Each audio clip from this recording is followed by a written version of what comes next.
Saudara sekalian, selamat pagi. Hari ini saya ingin menyampaikan renungan singkat seperti biasa. Saya beri tema makhluk hebat, jahat, dan terlaknat. Teksnya diambil dari 2 Petrus pasal 2 ayat 4 berbunyi demikian.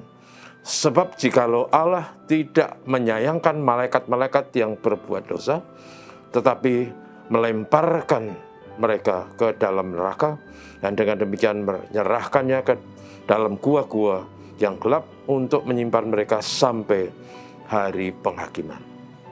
Saudaraku, dalam Alkitab, Tuhan menciptakan juga makhluk-makhluk surgawi. Bukan hanya manusia di bumi dengan segala makhluk yang lain, tapi juga ada makhluk surgawi. Makhluk surgawi yang dicipta Tuhan itu diberi berbagai kelebihan yang mengagumkan. Punya kecerdasan, kesanggupan untuk melakukan keajaiban-keajaiban, wewenang, dan mobilitas yang boleh dikata nyaris tanpa batas. Dalam Alkitab mereka itu disebut malaikat. Dan malaikat-malaikat begitu banyak jumlahnya, tidak ada data, tapi sangat banyak. Dan ada malaikat yang disebut malaikat penghulu yang luar biasa. Dari malaikat-malaikat yang luar biasa itu ada yang jahat. Karena kelebihan dia merasa atau mereka merasa hebat, merasa layak untuk menduduki posisi tinggi. Lalu mereka bahkan ingin menyamai Tuhan Sang Pencipta.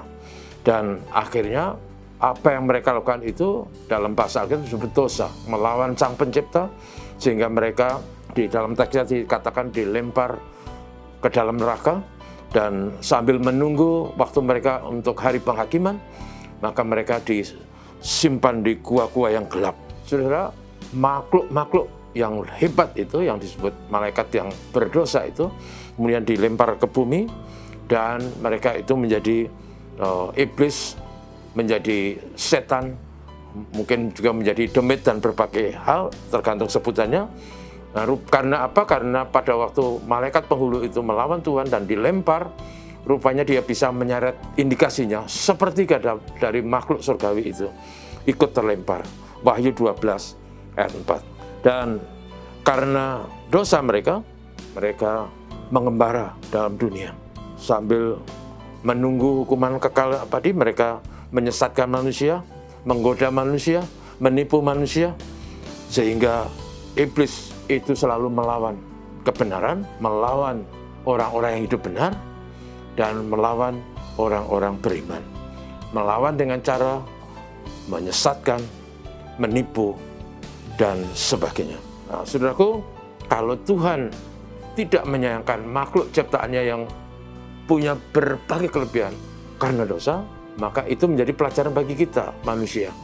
Manusia juga dicipta dengan segala macam kelebihan, walaupun tidak sehebat malaikat, punya akal budi, punya kemampuan untuk inovasi, punya kemampuan untuk membuat kalkulasi, dan berbagai kelebihan manusia.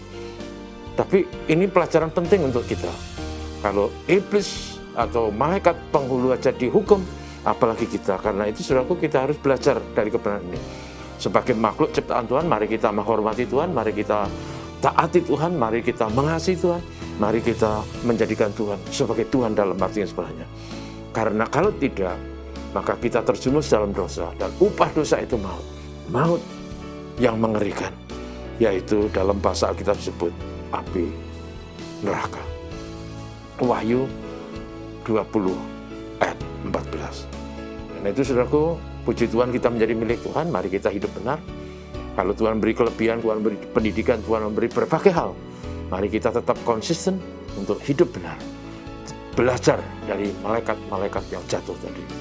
Maka kita hati-hati supaya kita hidup berkenan kepada Tuhan. Tuhan memberkati, mari kita berdoa. Terima kasih untuk hari ini Tuhan Yesus, terima kasih untuk segala kebaikan, pelajaran yang menarik dari makhluk-makhluk hebat namun jahat dan akhirnya terlaknat. Tolong supaya kami hidup benar sesuai dengan kehendak Tuhan. Berkatilah kami semua hari ini. Terima kasih Bapa, dalam nama Yesus kami berdoa. Amin. Selamat pagi saudaraku.